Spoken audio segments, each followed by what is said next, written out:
Some basic concept of chemistry. उसमें हम NCERT के न्यूमेरिकल कर रहे थे। इस वीडियो में एनसीईआरटी के नए न्यूमेरिकल देखिए। न्यूमेरिकल है आपके सामने, di nitrogen and di hydrogen. Di nitrogen यानी N2, डाई हाइड्रोजन यानी H2 react with each other to produce ammonia according to the reaction. यानी N2 और H2 आपस में रिएक्शन करके अमोनिया बना रही हैं और ये रिएक्शन है 1N2 + 3H2 2NH3। अब आपसे कह रहा है calculate the mass of ammonia produce if 2 × 10³ gram of N2 react with 1 × 10³ gram of H2।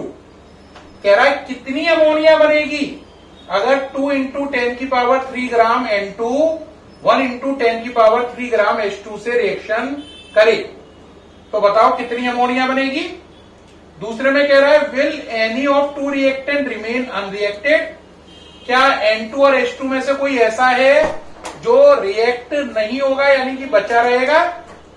Third में कह रहा है yes which one and what would be its mass. जो अनरिएक्टेड होगा उसका नाम बताओ अगर है, और ये भी बताओ उसका कितना मास बचा रहेगा उस रिएक्शन के कंप्लीट होने के बाद। तो इसमें 3 पार्ट हैं, ये रिएक्शन है ना। अब 3 पार्ट जो है उस पर समझो। पहले क्या कह रहा है, पहले पार्ट में ये कह रहा है कि N2 कितनी है 2 × 10³ ग्राम यानी कि 2000 ग्राम। H2 कितनी है 1 × 10³ यानी 1000 ग्राम। तो कह रहा है ये 2000 ग्राम है, ये 1000 ग्राम है। तो बताओ ये कितने ग्राम होगी। ये पहले पार्ट में बोल रहा है। दूसरे पार्ट में बोल रहा है इस 2000 और 1000 में से किसकी अमाउंट बचेगी, N2 की या H2 की। जिसकी बचेगी अमाउंट उसकी वो अमाउंट भी बताओ कितनी बची रहेगी अमोनिया बनाने के बाद। ये बात भी बतानी है, ठीक। अब जरा देखो इसे करेंगे कैसे। देखो बेटा इक्वेशन में कह रहा है N2 + 3H2 2NH3, यही तो है, ठीक। अब जरा सोचो ये कितनी है 2000 ग्राम। वैसे देखो ये कितना है 1 मोल। तो ये 1 मोल है, तो ये 3 मोल है, और ये 3 मोल है तो ये 2 मोल है। मोल के ग्राम बनाओ। 1 मोल का मतलब 28 ग्राम, 3 मोल का मतलब 3H2 का मतलब 6 ग्राम, 2 मोल का मतलब बताओ जरा कितना हो गया 14 और 3 17 2 जा 34 ग्राम। तो ऊपर वाली इक्वेशन से साफ नजर आ रहा है जब N2 28 ग्राम है तो H2 6 ग्राम है और अमोनिया 34 ग्राम है। अब क्वेश्चन के अकॉर्डिंग क्या कह रहा है वो, ये चीज 2000 ग्राम है। अब इसको हटा दो सारा, देख लेंगे बाद में। अब क्वेश्चन के अकॉर्डिंग ये चीज 2000 ग्राम है अकॉर्डिंग टू क्वेश्चन। ये चीज कितनी है 2000 ग्राम। ये चीज कितनी है 1000 ग्राम। तो आपसे बोल रहा है ये चीज कितनी होगी। अब देखो मैं कैसे लगाऊंगा लॉजिक। ये 28 है तो ये 6 है ना। पहले इसके मोल बना लो 2000 ग्राम के। क्या बना लो, इसके मोल बना लो। किसके 2000 ग्राम के। तो अगर क्वेश्चन के अकॉर्डिंग हम इसके मोल बनाए तो 2000 सही 28 डिवाइड बाय 28। इसके मोल हो गए 1000 डिवाइड बाय 2। इसका मॉलिक्यूलर मास 2 है तो इसके मोल कितने हो गए 500 मोल क्वेश्चन के अकॉर्डिंग। और इसके मोल आप सॉल्व कर लो, ये आ जाएगा 71.43 मोल। ये आ गया। तो 2000 ग्राम में 71.43 मोल बने, 1000 ग्राम में 500 मोल बने। अब क्वेश्चन में आओ, अगर इसका 1 मोल है तो इसके 3 होने चाहिए। ये 1 है तो ये 3 होना चाहिए, हाँ या ना। तो 1 मोल अगर N2 है तो H2 को कितना होना चाहिए 3 मोल है। कौन H2।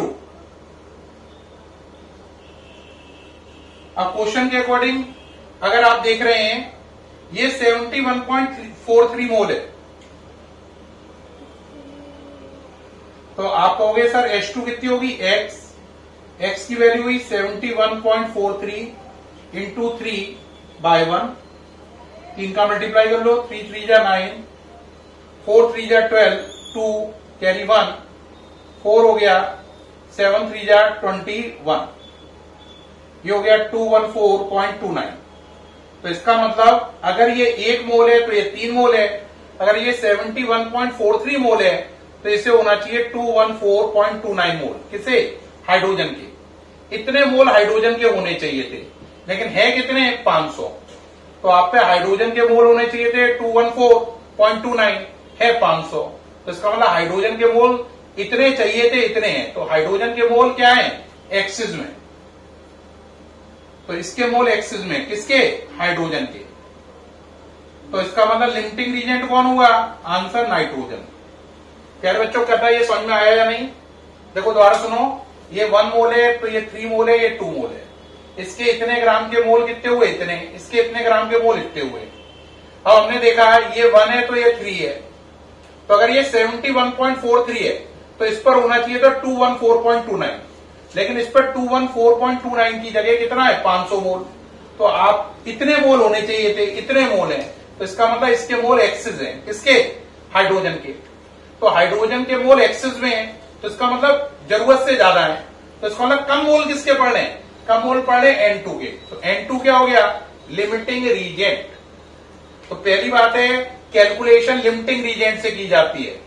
तो इसका मतलब है अब हमें जो अमोनिया का मास निकालना है वो हाइड्रोजन से नहीं, N2 से कैलकुलेट किया जाएगा, क्योंकि ये लिमिटिंग रीजेंट है, ये नहीं है।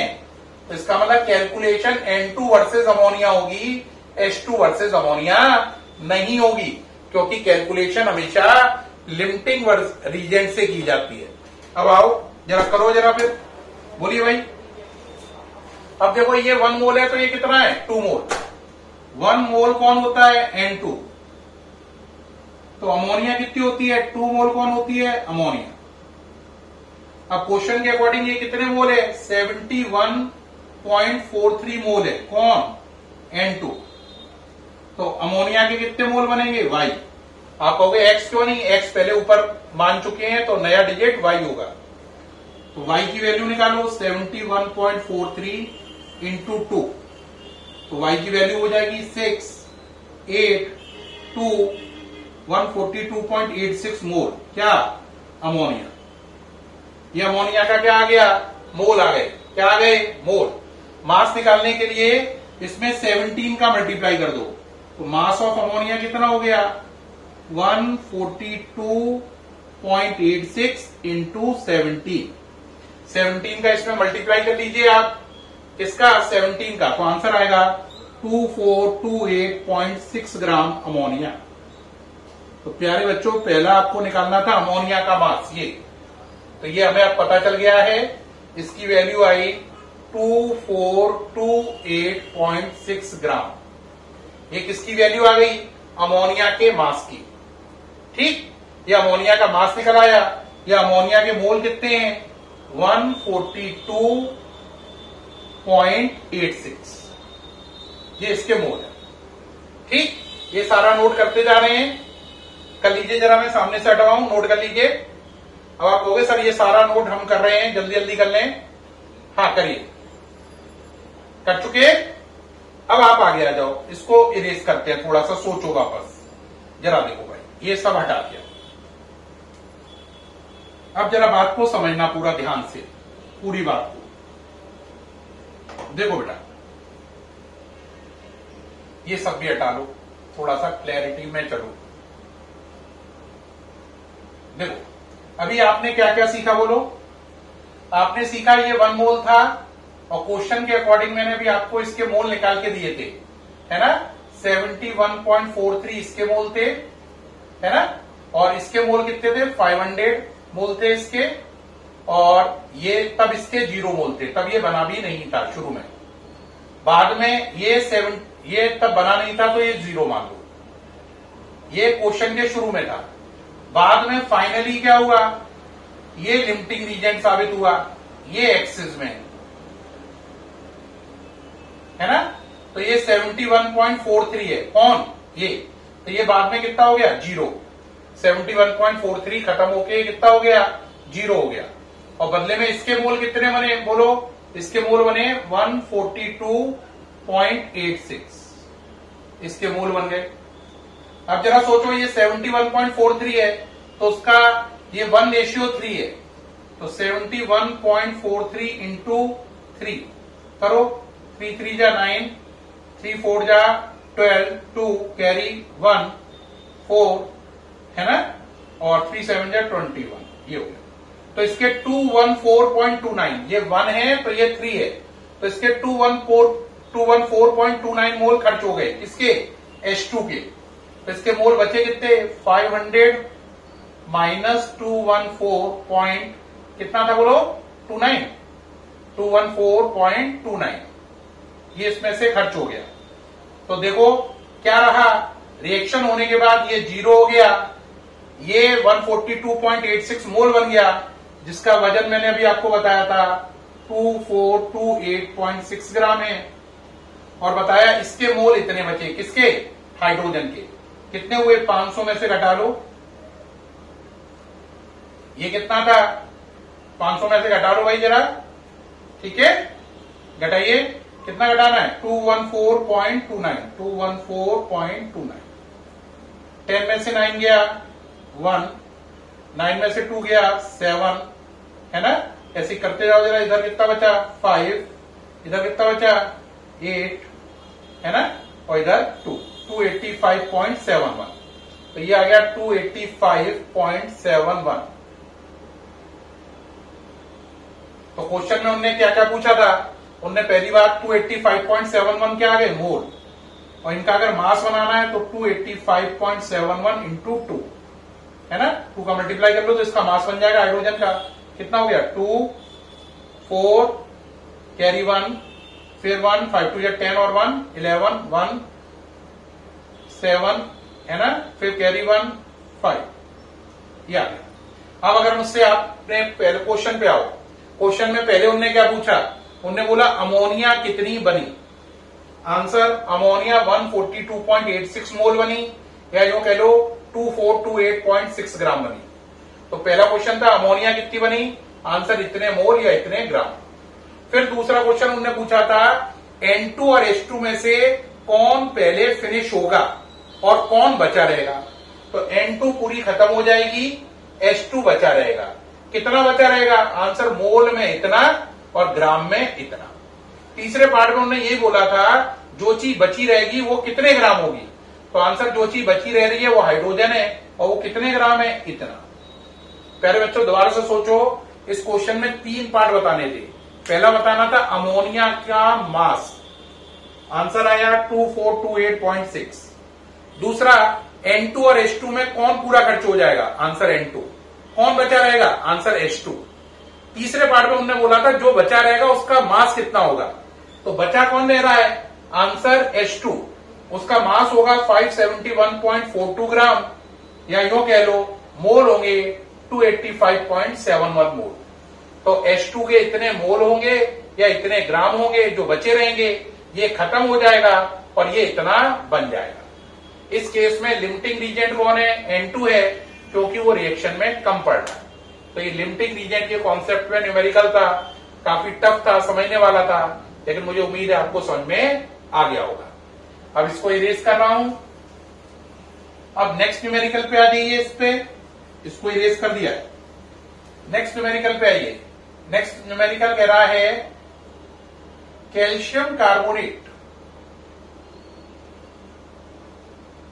react with HCl, react with HCl to form calcium chloride,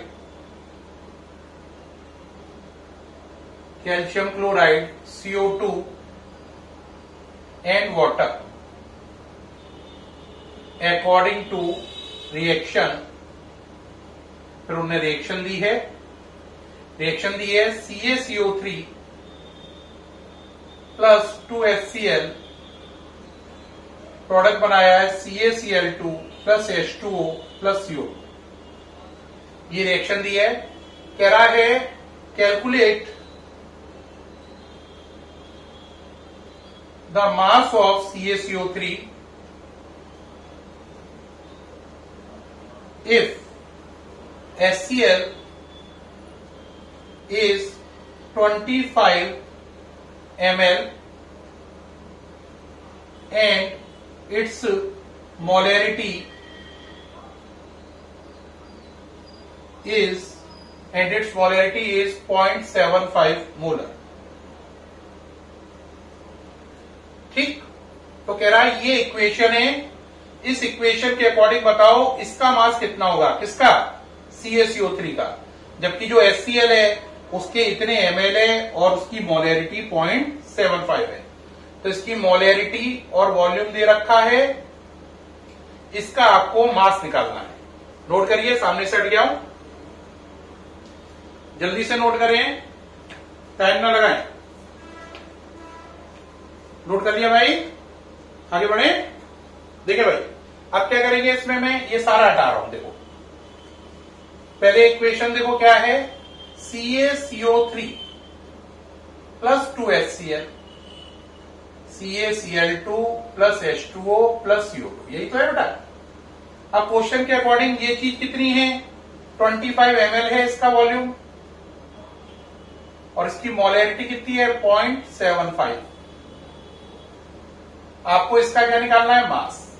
अब बेहद सरल तरीका है, क्या करें, ये सब हटा। कहोगे साहब कैसे करना है, थोड़ा बताइए सर, आप बताइए।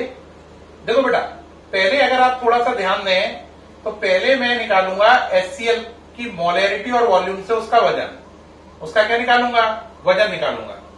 तो देखो मास का फॉर्मूला होता है, मास इक्वल टू होता है molarity into volume in ml divide by 1000।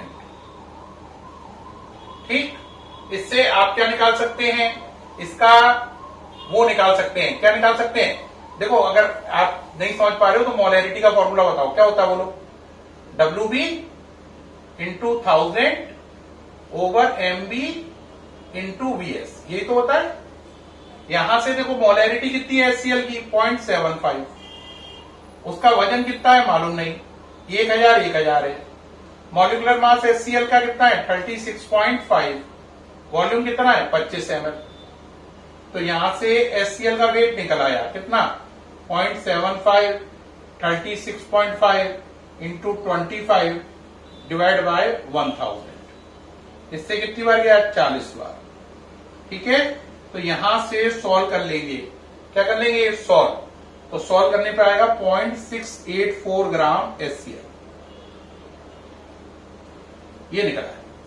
अब आप कहोगे सर ये हमने सारा सॉल्व कर लिया, तो क्या पता चला, इस पूरी सॉल्यूशन से ये पता चला मोलैरिटी वाले फॉर्मूले से कि ये अगर HCl की मोलैरिटी ये है, वॉल्यूम ये, ठीक, तो उसका मास 0.684 होगा। कितना होगा, 0.684 ग्राम होगा। कौन, HCl, ये पता चल गया। अब ये हटा दो, ये सब पता चल गया। अब क्वेश्चन में आओ, क्वेश्चन में चलो, अगर इसका 1 मोल है तो इसके कितने मोल है, 2, हाँ या ना। CaCO3 का मॉलिक्यूलर मास निकालो, Ca का 40, कार्बन का 12, 3 O का 48, सॉल्व किया 100, तो 100 ग्राम इसका क्या है, मॉलिक्यूलर मास। मॉलिक्यूलर मास किसका, CaCO3 का कितना है, 100 ग्राम को ही हम क्या बोलेंगे, 1 मोल, है ना। ऐसी HCl का मॉलिक्यूलर मास निकालो, कितना हो गया बोलो, HCl का मॉलिक्यूलर मास हो गया 1 प्लस 35.5, 36.5 ग्राम। तो ये इसका क्या हो गया, 1 मोल। अब क्वेश्चन पे आ जाओ, देखो ये 1 मोल है तो ये 2 मोल है, हाँ या ना, बोलो। ये 1 मोल है तो ये 2 मोल है। 1 मोल का मतलब 100 ग्राम, तो इसका मतलब जो 100 ग्राम कौन होगा, CaCO3। तो 1 मोल का मतलब 100 ग्राम, 2 मोल HCl है, तो 2 मोल का मतलब 2 इंटू 36.5 ग्राम HCl। क्या ये लाइन समझ में आई, कहोगे बहुत आसान है, ये 1 है तो ये 2 है। 1 मोल का मतलब ये 100 है, तो ये 2 मोल का मतलब ये इसका डबल इतना है। तो इसका मतलब जब ये चीज 100 ग्राम होती है तो ये चीज कितनी होती है, 2 इंटू 36.5 ग्राम। 2 इंटू 36.5 ग्राम को आप क्या बोल सकते हो, 70 करो भाई जरा, 73 ग्राम बोल सकते हैं या नहीं? तो जब ये 1 मोल है तो ये 2 मोल है, या यूं कह लो जब ये 100 ग्राम है तो ये 73 ग्राम है। क्लियर या नहीं? दोबारा समझो, ये 1 है, इसके आगे कितना लिखा है 2, 1 का मतलब 1 मोल, तो 1 मोल का मतलब 100 ग्राम, 2 मोल, 1 मोल का मतलब 36.5, तो 2 मोल का मतलब 73। तो इसका मतलब जब ये 100 ग्राम है तो ये 73 ग्राम है। कौन? HCl। ये बात साबित हुई, 73 ग्राम कौन है? HCl। ये बात साबित हुई या नहीं? पक्का? तो इसका मतलब क्या हुआ, जरा यहां से क्या साबित हुआ बोलो? 73 ग्राम जब HCl होता है तो 100 ग्राम कौन होता है? CaCO3, according to this equation. अब क्वेश्चन के अकॉर्डिंग HCl कितना है? 0.684 ग्राम, इतना है। तो आपको किसका वेट निकालना है? CaCO3 का। तो इसे कितना मान लो? आंसर इसे मान लो आप कोई नया डिजिट, जैसे y मान लो, तो 0.684 इंटू 100 डिवाइड बाय 73। यहां से इसको सॉल्व करने की कोशिश करिए, सॉल्व करने पे आएगा 0.937 ग्राम, 0.937 ग्राम। तो क्वेश्चन था अगर HCl इतने ml है, इतने मोलर है ना, तो इसका मास कितना होगा? मैंने क्या किया, इसकी मोलैरिटी और वॉल्यूम से इसका वेट निकाल लिया। किसका? HCl का। HCl का वेट से मैंने किसका वेट निकाल लिया? CaCO3 का। तो आप बताओ मैंने इस क्वेश्चन में क्या क्या किया, जरा बताओगे? मैंने मोलैरिटी और वॉल्यूम से क्या निकाला? Mass of HCl। HCl के मास से मैंने क्या निकाला? Mass of CaCO3। ये मेरा लॉजिक रहा इस क्वेश्चन में। दोबारा ध्यान दो, इसकी मोलैरिटी वॉल्यूम से इसका मास और इसके मास से इसका मास। रिपीट, इसकी मोलैरिटी वॉल्यूम से इसका मास, किसका? इसका, और इसके मास से इसका मास। ये निकाल के दिखा दिया। ये इसका लॉजिक रहा इस क्वेश्चन का, जिससे आपको पूरी बात क्लियर हो गई होगी ये कैसे वर्क कर रहा है। तो प्यारे बच्चों, ये सामने से तो हटी गया हूं मैं, आपने नोट कर लिया होगा, आई थिंक सो कर लिया है। तो प्यारे बच्चों, ये वीडियो काफी बड़ा हो गया है, इसमें मैंने दोनों टफेस्ट न्यूमेरिकल जो एनसीईआरटी के हैं वो दोनों डील किए, और मुझे पूर्ण उम्मीद है आपको बहुत अच्छे से समझ में आए होंगे। फिर भी अगर क्लियर ना हुआ हो तो व्हाट्सएप पर आप अपना डाउट डाल सकते हैं, मैं हेल्प करा दूंगा। लेकिन इस वीडियो को 2-3 बार देखिए, जिससे दोनों न्यूमेरिकल अच्छे से क्लियर हो जाए। ठीक है, फिर मुलाकात होगी आपसे नई वीडियो में, तब तक के लिए बाय, थैंक यू।